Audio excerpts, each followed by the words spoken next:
Okay, we have a lot of stuff to cover today because I want to wrap up a few different topics before moving into chapter 29. Yes, don't forget to pick up your homework folder. All right, so some of the things we'll look at today. Last time we were talking about Ampere's law, so just very briefly talk about a solenoid.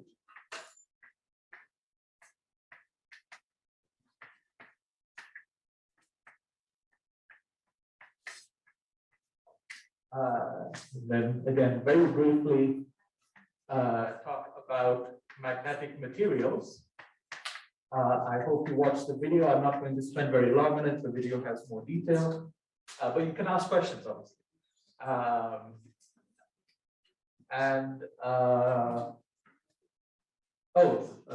Demo, which would be the DC motor. And then, yeah, hopefully, motional EMF, which is really what we're supposed to be covering today. Okay. So, we've already mentioned before, solenoid is basically just a long coil, right? Tightly wrapped.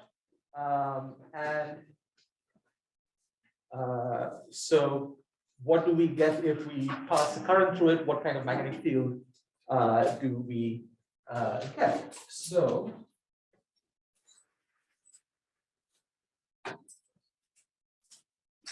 okay.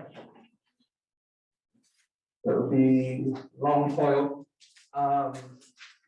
we know that if we just have a single loop of wire, and let me show that in cross section. Let's say that current was going in over here, coming out over here. If we had a single loop, we know that the B field would look like this. Because every current loop is a magnetic dipole.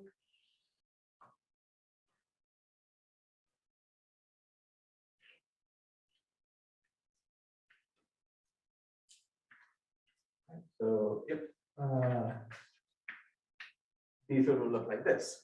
So yes, we get a magnetic field in the center, but it's not terribly uniform. It changes quite a bit as we move in and out. So question is, what can we do to make it more uniform? Well, we can add another coil on top.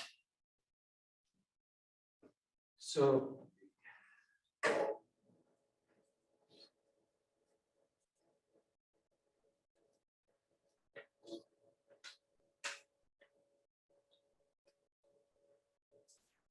we start adding more turns on top.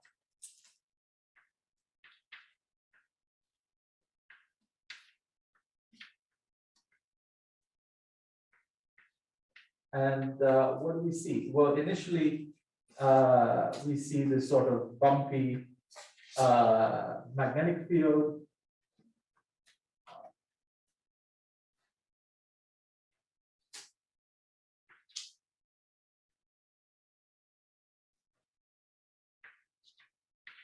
But yeah, it's getting a bit stronger and smoother in the middle. And then we keep adding more and more until eventually we get to an infinite solenoid. So we just have an infinite number of turns. They just keep going. Sorry, it wasn't supposed to be slanted, but it doesn't really matter.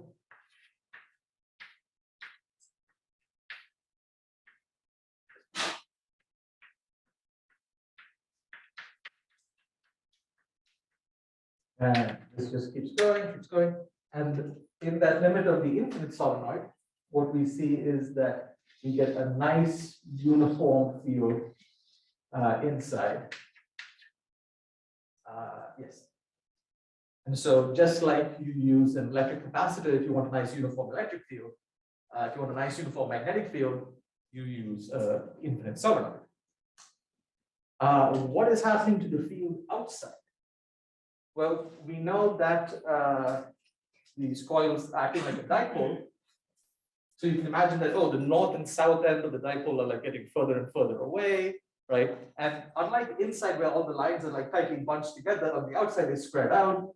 And so in the limit where you get to the infinite solenoid, it turns out that the field outside the solenoid is, we treat it to be zero. Okay. So we get this nice uniform field inside and the zero field outside the infinite solenoid. All right, what if we want to find the field inside this solenoid? So we're going to apply Ampere's law. So to do that, I need an Amperian loop. And remember we said the guiding philosophy is that when you're drawing a loop, you should have the sides of the loop should either be parallel or perpendicular to the field.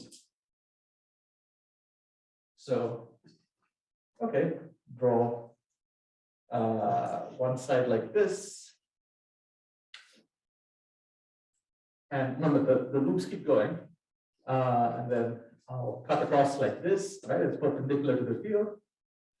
Come down out here, and like that. And so the green one is my Amperian loop.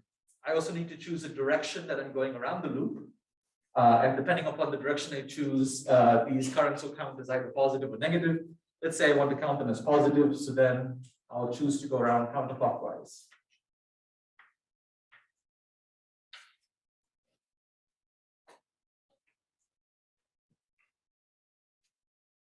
All right, so now if I apply Ampere's law,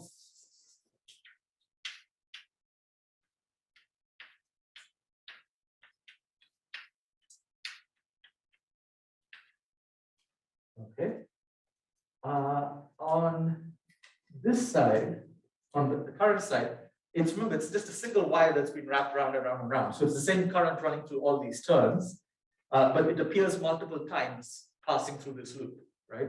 Punching through this loop. So I have to count the number of times. So let's say that it comes in big N times.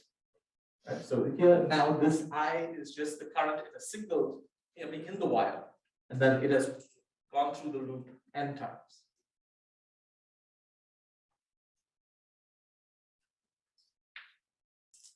On this side, I can break up this integral into 4 parts.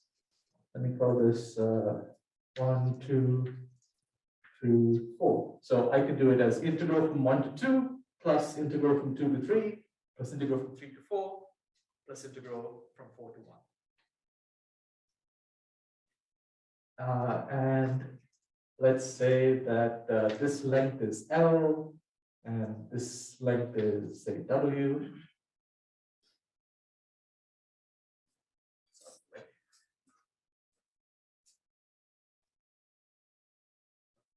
All right, so let's say I start, let's start over here. So I'm integrating, okay, let me just indicate that briefly here. So I'm integrating from 1 to 2 plus integral from 2 to 3, 2 to 4, 4 to 1. Okay, so for the first integral from 1 to 2, because I've chosen the right kind of symmetry for the loop, I know that the B field will stay constant along this. The angle, what is the angle between DL and B? 0, because they're parallel.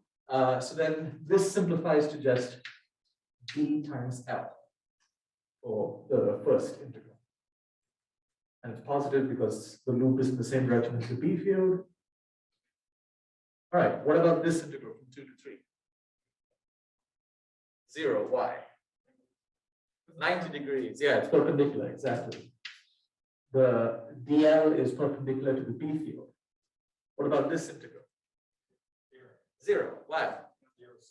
0 field outside.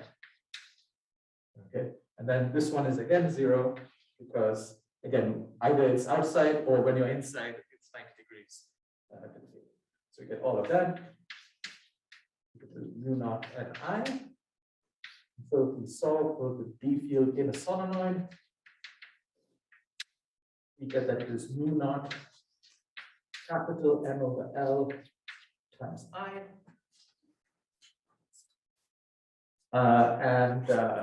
We typically denote N over L as number of turns over length. So it's number of turns per unit length. So it's like how tightly wound is the coil. So we typically denote that by little n. And there you go. That's the magnetic field strength inside an infinite solenoid. Let me just put that there. Number of turns per unit length.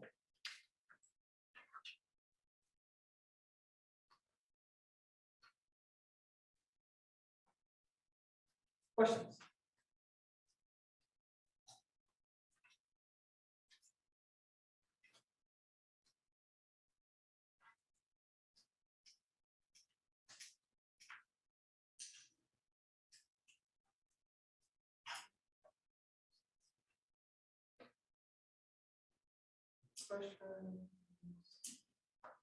Yes. Please give us like little n. Yep. And tell us how long. If they give you little n, well, you see that if they give you little n, you don't need to know how long the loop is, right?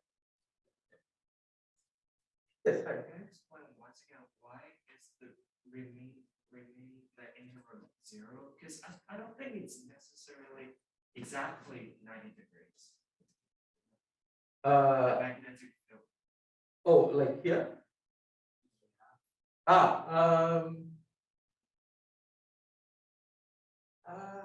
Well, basically, by the symmetry of the solenoid, you can, if it's an infinite solenoid, you can tell that the magnetic field lines have to point either straight up or straight down, and then you can use the right-hand rule to pick straight up. So then if you choose your Amperian loop, rectangular like this, then yeah, it would be 90 degrees. What about the outside? Is that 0? It's 0. So for an infinite solenoid, the field outside will be 0. Isn't there's a like line going? Yes. So yeah, it's a weird thing because we know that B field lines actually form loops. They should form loops. So the idea here is that it's going off to infinity and it's looping around at infinity, not around here.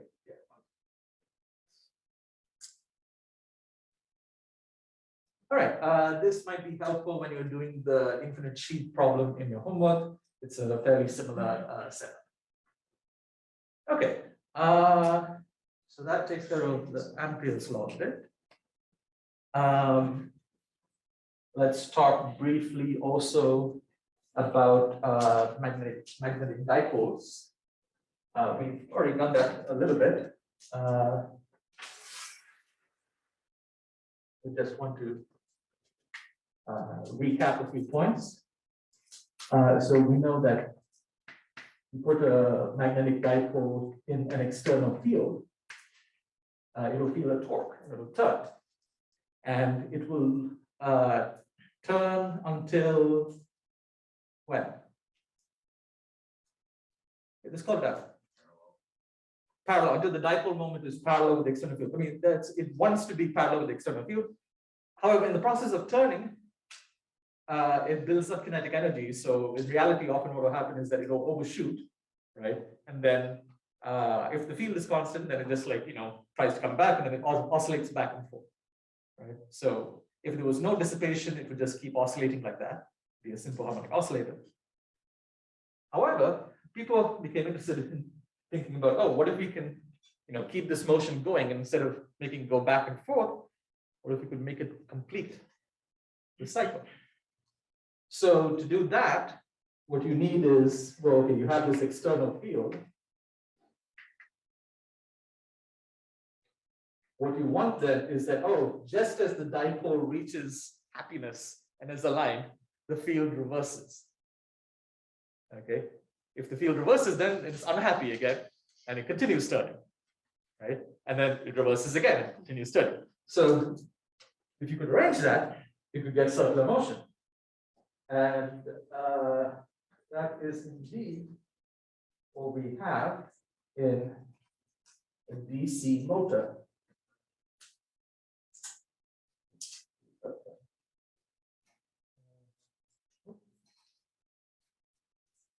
Come on.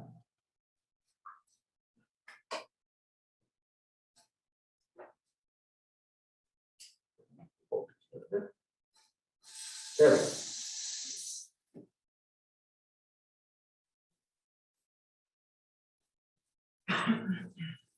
Okay, so, all right, let me stop it for a second. So what we have here, you can see it's a very tightly wound coil. We are passing current through it, so it's clipped into this power supply. You can see that, okay, the wires come in here, and then there are these contacts, and they lead into this wire, so this becomes a magnetic cycle. And we have an external field provided by these permanent magnets. And so I give a little tap initially to make it, unhappy, and have a non-zero torque, and it starts turning, and it becomes happy. But because of the nature of how the contacts are made over here, the direction of current will reverse just as it becomes happy. And so then the dipole basically flips over and it's unhappy again and continues turning. It's built up some, angular momentum already, so it keeps turning and it just keeps turning. And so that's your DC motor. Yes. So does that mean in this case we're not flipping the direction? Yeah, in this case we're flipping the coil rather than the external field. Yes. Yes. How does the direction of the current change? Oh, I'll have to show you the details of the contacts over here. But in fact, if you're in lab, I think in one of the labs, upcoming labs, you'll be building your own little mini motor. So yeah. Wouldn't it be more energy efficient to flip the magnetic field than to flip the internal the contacts? Because it's why? just a kinetic motion of just flipping the magnet over versus flipping the changing the whole current. No, you can see there was like no elaborate motion going on here. It was quite easy to get the current to reverse. Okay. Yeah. But, yes. Is there like if there was like no friction from like anything, would there be a speed limit on a motor based on like something? Oh. Or would it just keep accelerating? No, there would be limits, and part of that is related to actually Faraday's law, which we're going to learn about. Yeah. Other questions? Yes. Yeah, is this like current limited? Like, is there a point in which like you can't reverse the current enough, and because you're reversing the current so that it can turn? Yes, but the reversing is happening like purely mechanically over here.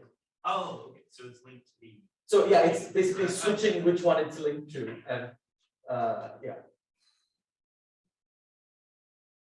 Yes. So the current is reversing very quickly, right? Because With the motion of the rope. Yeah. reverse every time it goes around. Let me give you a brief idea of how the current reversal works, since I can see this some confusion there. Basically, what you have is you have two contacts like this, and then on your axis, which is connected to the coil, you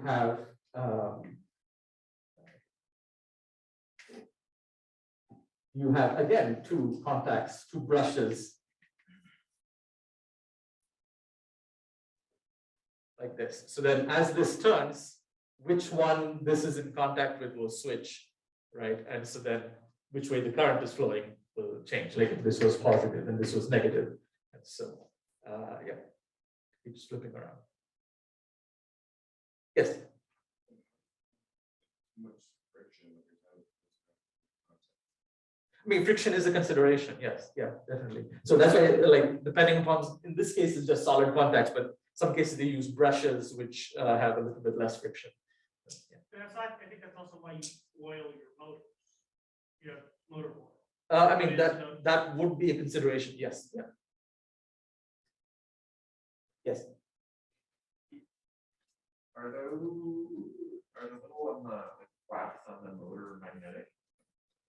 I don't think so. No. Yeah, So it's just the dipole moment caused by the. by the coil, yeah. Yeah, okay, so that was that. But another area where dipoles, sorry, actually, coming back to the board here. Another area where dipoles come in is in the idea of magnetic materials. Okay, yeah, spend another 5 minutes.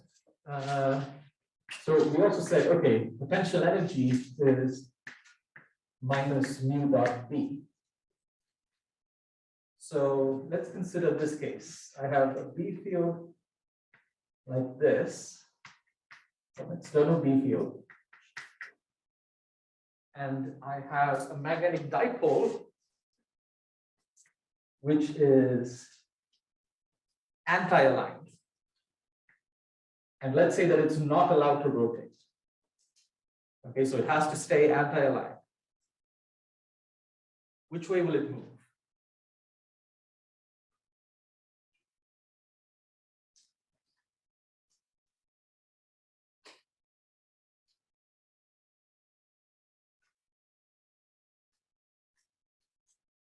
Right? It's exactly anti-aligned. So there's no torque. We're not allowing it to turn, but it can move. Which way would it like to move? Move as in move up or down. Cyrus? Get back to me. Say again? I'll get back to You get back to me. Okay, yeah, sure. Samuel? Would it move down because it's going in the opposite direction of the magnetic field since it's anti-aligned versus when it's aligned, you have to go in the direction of the magnetic field? Can you elaborate a bit more on the reasoning?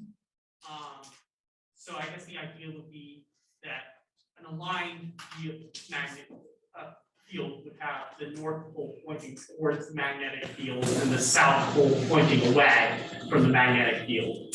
So in this case, the north pole would be pointing down and the south pole would be pointing up. The idea would be that the magnetic field would curl into the south pole. Okay. And push it down. It's the other way around when the north pole is facing up and the south pole And the south pole is curl like this and push it up. All right, you are definitely on the right track, but let me see what else other people have to say. Kevin and then Kyle. I thought about this more in terms of potential energy. Sure. We know that like if the magnetic dipole is to move, it should move in a direction that lowers its potential energy. Lowers the potential energy. And we have in the void that potential energy equals negative mu dot B. Yep. With negative mu dot B in this case being positive since it can't rotate. So different opposite. So in theory it should move in the direction which in which the B field has a lower magnitude, which is down. Okay. Kyle? Yeah, we move up. Exactly what you said.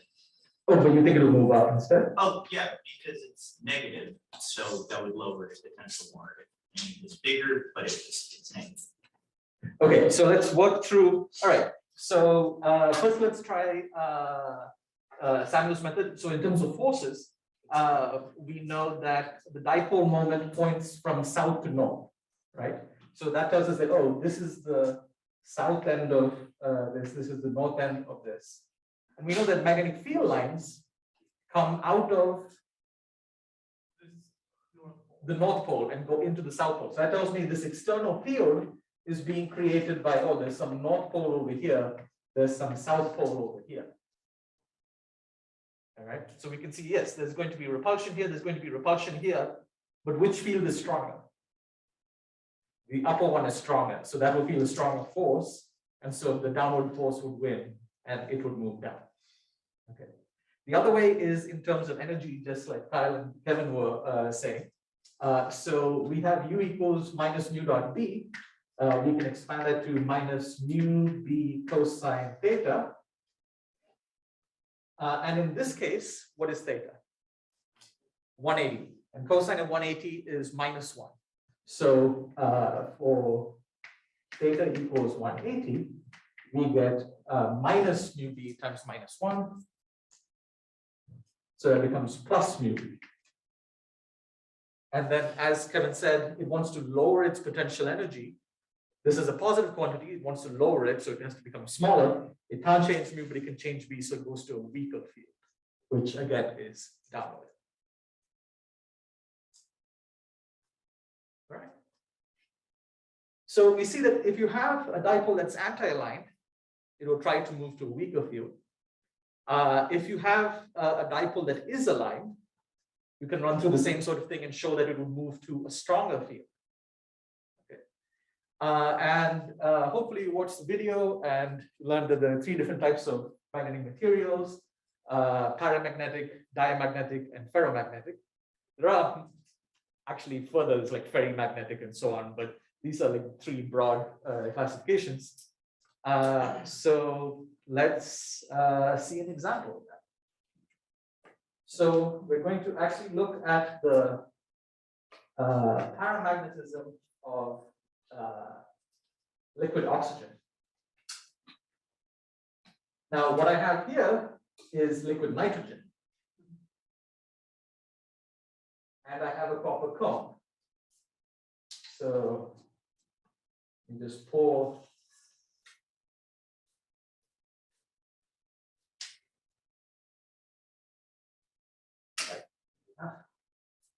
all right, so the liquid nitrogen is in the cone. Oh, is that a leak? No, it's not. So, any idea what that liquid is? Liquid oxygen, because it's cold, It's- it's air around it. Exactly. So the cone is being cooled by the liquid nitrogen, and the oxygen actually condenses faster than nitrogen. I mean, at a higher temperature. So the oxygen from the atmosphere is condensing on the cone and dripping down there. So there's no leak in the cone. The nitrogen is inside the cone, it's boiling, but the cone is cold enough that it's condensing oxygen on the outside. And now here, I have a magnet, nice strong horseshoe magnet. Hopefully,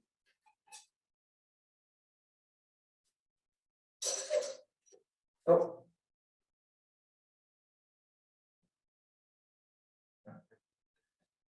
Hold on. Oh, that's right.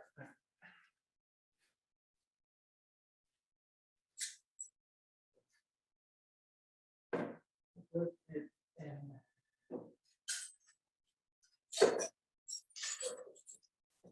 There. And you can see that the oxygen is sticking between the poles of the magnet. Because it's paramagnetic and it likes to be in a strong magnetic field.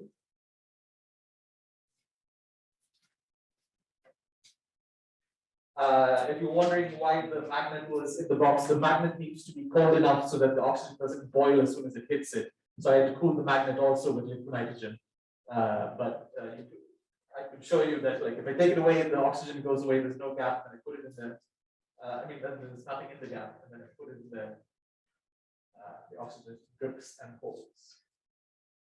Okay, that is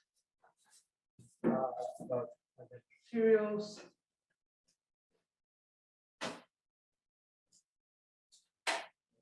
Actually, I had one final.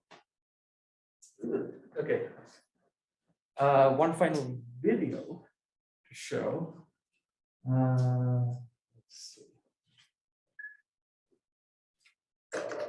Assuming the link hasn't changed, let's see. So oxygen is paramagnetic, like O2, but water is diamagnetic. Let's see if it goes to the right one. Okay, yes. Okay. Christmas. Okay. I mean, so what contains water? Pretty much every living thing, right? And so these scientists, using some very strong magnets, I think they're superconductive magnets.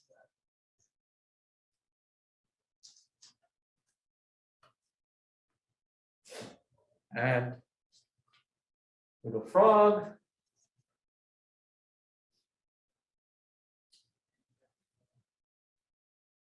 And you can see the frog is alive. It is floating in midair. It has been suspended by the diamagnetism of the water inside it. And you can see it's alive, it's wriggling around.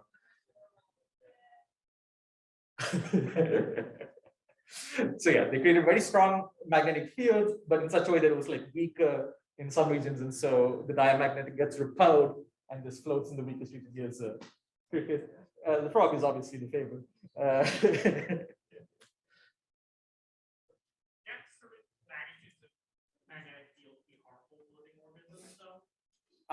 I mean, they weren't anywhere close to that, and I think it's more like neural effects. So if you have a higher brain function, then yes, beyond a certain point, maybe it could have an effect. But you can go to fairly high limits without too much happening. Yeah. Interesting side note. So there's something called the Ig Nobel Awards, which is for research that makes you laugh and then makes you think. And so the guy, one of the scientists who did this, Andre Geim, won the Ig Nobel for this, for making a frog float in midair. And then a few years later, he won a Nobel Prize. Though obviously for something completely different. He was the one behind the current craze in graphene. He created and started characterizing graphene, which is like this 2D material, carbon material. And like the way they used to make it was they would take a chunk of graphite and simply like stick some sellotape on and then peel it off. And as one of my professors used to say, anyone else's hands, what you get then is dirty sellotape. In Andre Geim's hands, you have a Nobel Prize. So yeah. Okay. So that was all the other topics. We did solenoid, magnetic materials, least motors. Cool. Now we're on to today's actual topic, which is motional EMF. All right. So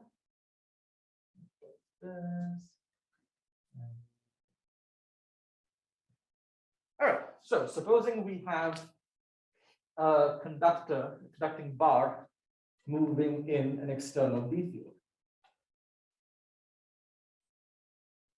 So the B field here is into the screen, velocity is to the right.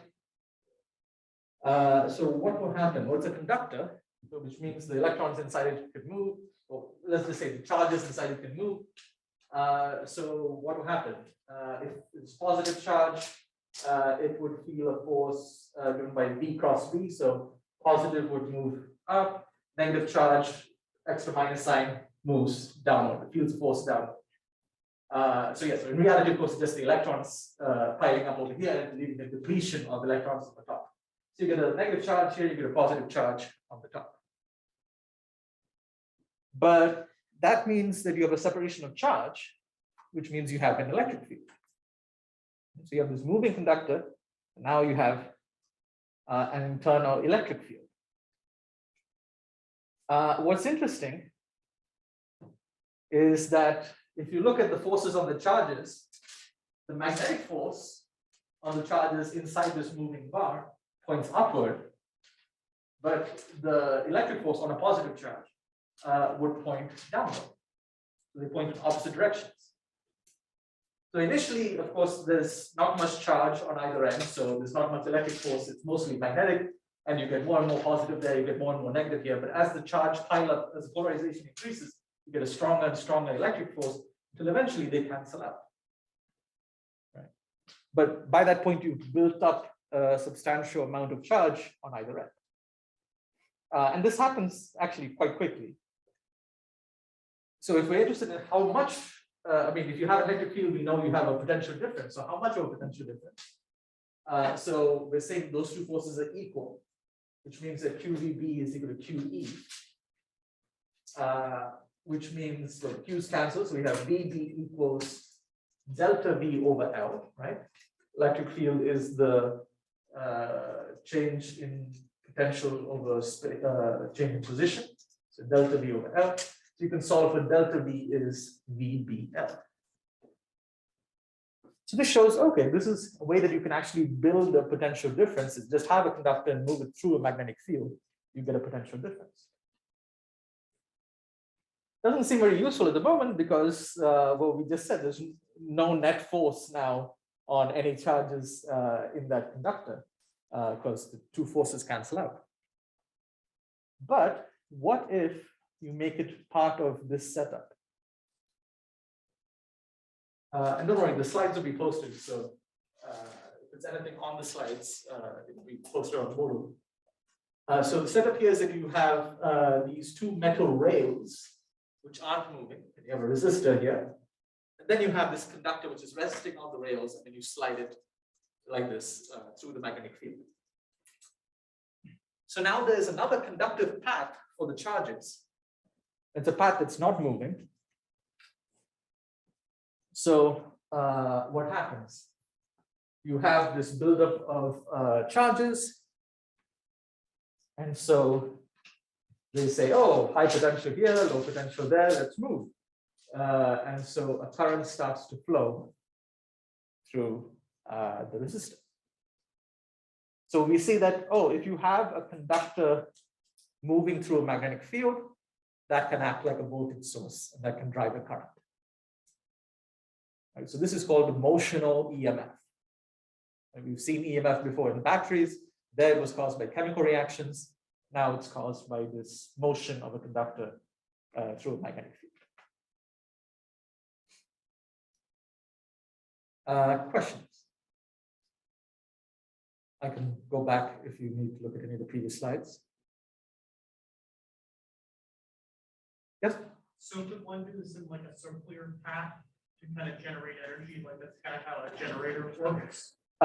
We will see soon exactly how a generator works, but yes, basically, yes, you could start, instead of having it move like that, you could just rotate something in a magnetic field, yes. So we will come back to that. Other questions?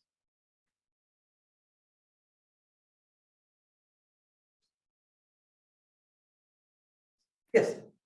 The distance from the resistor to the conductor doesn't matter, right? Like as it moves. Oh, yeah, we're assuming the ideal rails, yeah.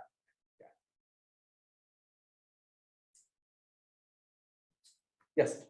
Do we have, as opposed to like, if that was a battery instead of a moving bar conductor, would there be like an infinitesimal difference in the current because it's like a change in charge over time, but there's also the source going over here. So there's got to go more of a distance to. Oh,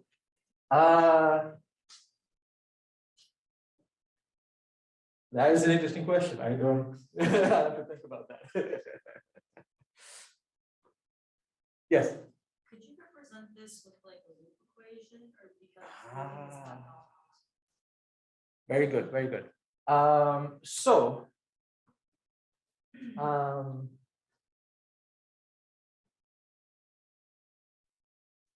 see how I put this.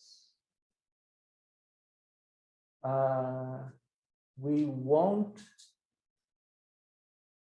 quite see it in this example here yet. I'll show you another example later. But basically, once we start going into Faraday's law, where you have changing magnetic fields, it turns out that it becomes harder to use the concept of potential.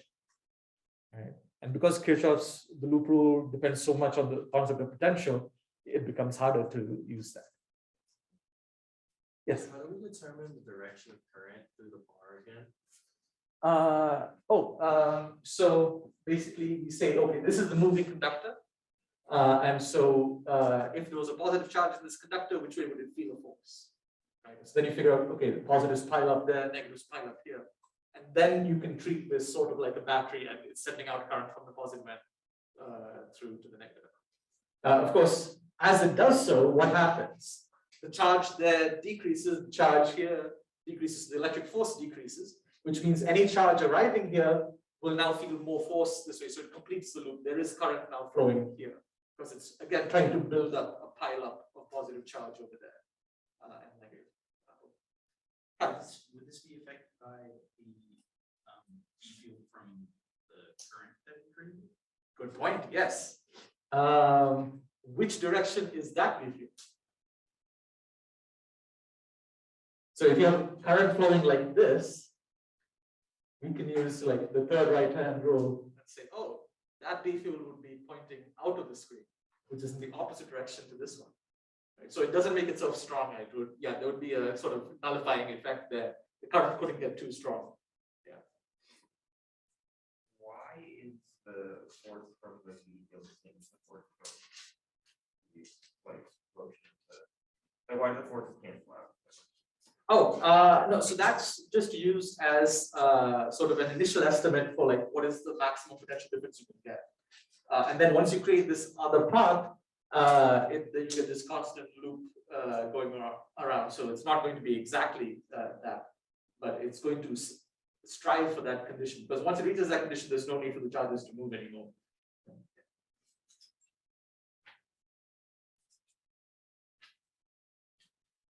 All right, so yeah, let's try this.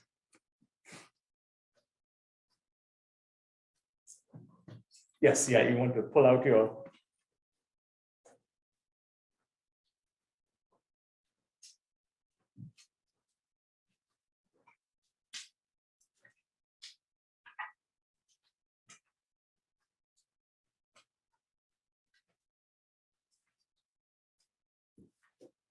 So we have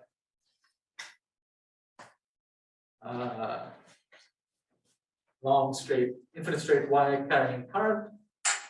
And then we have a rectangular loop that is pulled towards the wire.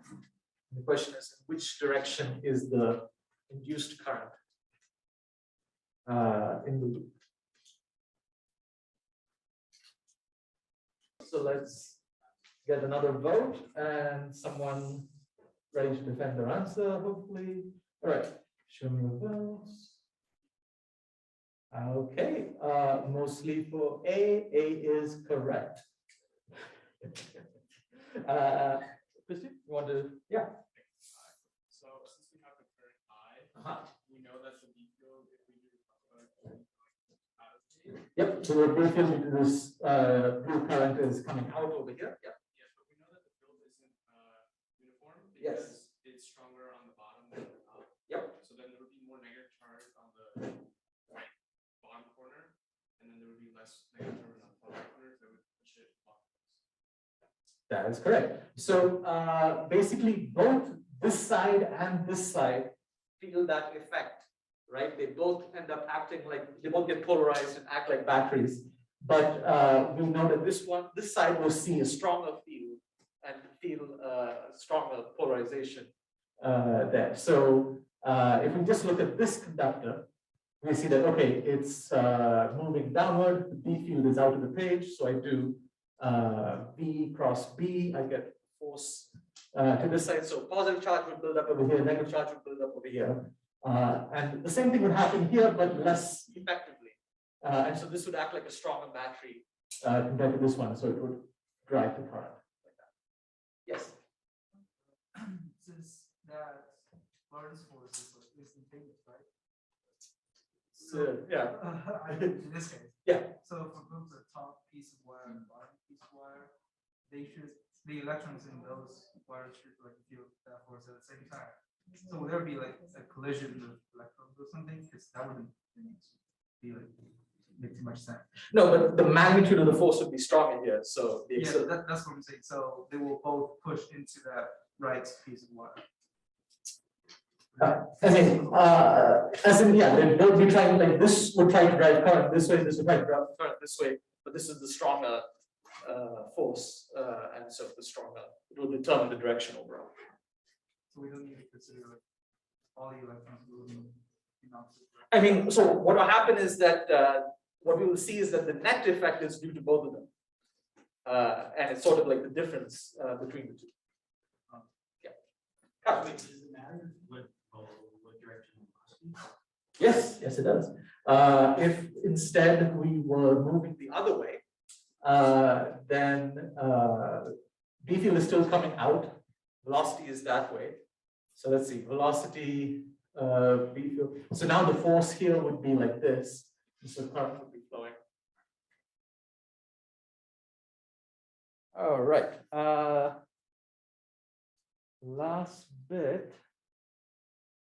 Okay, so two last things. So we'll do some more examples of this next week, but I want to do two things before we go. So one is, let me ask you a question.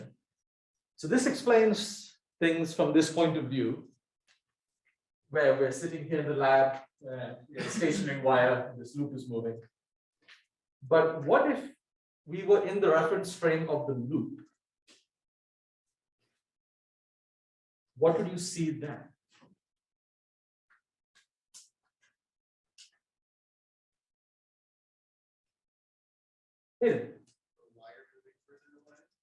The wire moving either further away or closer towards you. In this case, it'd be closer towards you.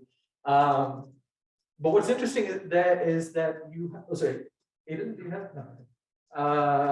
What's interesting is that in the loop's reference frame, the loop is not moving, so it has zero velocity, right? Which means that there shouldn't be like any magnetic force, right? But it's a physical fact that there's this current now running in the loop. So why did that happen? And so this is one of the great things. So it used to be thought of as two different things. Would it have something to do with the wire carrying charge and end up looking like the wire itself is moving? Not as much, no. Freddie? Is it because it's No, not about that. No. So it turns out that this need to explain it, regardless of what reference frame you're in, leads us to the next Maxwell equation. Well, it was discovered experimentally, and I'll show you sort of how it was discovered. But you can tie it up with this motional EMF thing. It turns out that you can either have a conductor moving in a B field, or you can have a conducting loop exposed to a changing B field. Right? Because from the loop's perspective, that's what's happening. It was sitting there, and then this B field started, it was seeing a B field from the wire, and that B field changed with time. In terms of that is enough to produce an electric field and drive a current. So we'll see more about Faraday's law like that. I'll end with this demo, which shows you basically how Faraday discovered Faraday's law. So what we have here is a solenoid without any current in it, just the wire. And this is a galvanometer, which before the digital age is how people used to measure current. It's a very crude version, but they used to have very delicately engineered versions. And what it is you have a strong horseshoe magnet here, you have a wire, very thin wire, and a coil. This little thing over here is a coil, and it's got the wire wrapped around it. So if a current passes through that coil, it's in a field from the horseshoe magnet, it will feel torque, and it will turn. So right now, there's no current, it's just hanging out. And let's see what happens if I just change how much magnetic field it's exposed to. You can see, oh yeah, there's definitely a current. You can also see that if I just, let me just stop it moving for a second. If I just hold it steady, nothing happens, right? It's the change in B field or the change in magnetic flux that's what drives the current. All right, that is it for today. And of course, second midterm is creeping up. If you have any conflicts with the second midterm time, I know, then email me and let me know what times you're free. But yes, let us know if you have any conflicts. Yeah.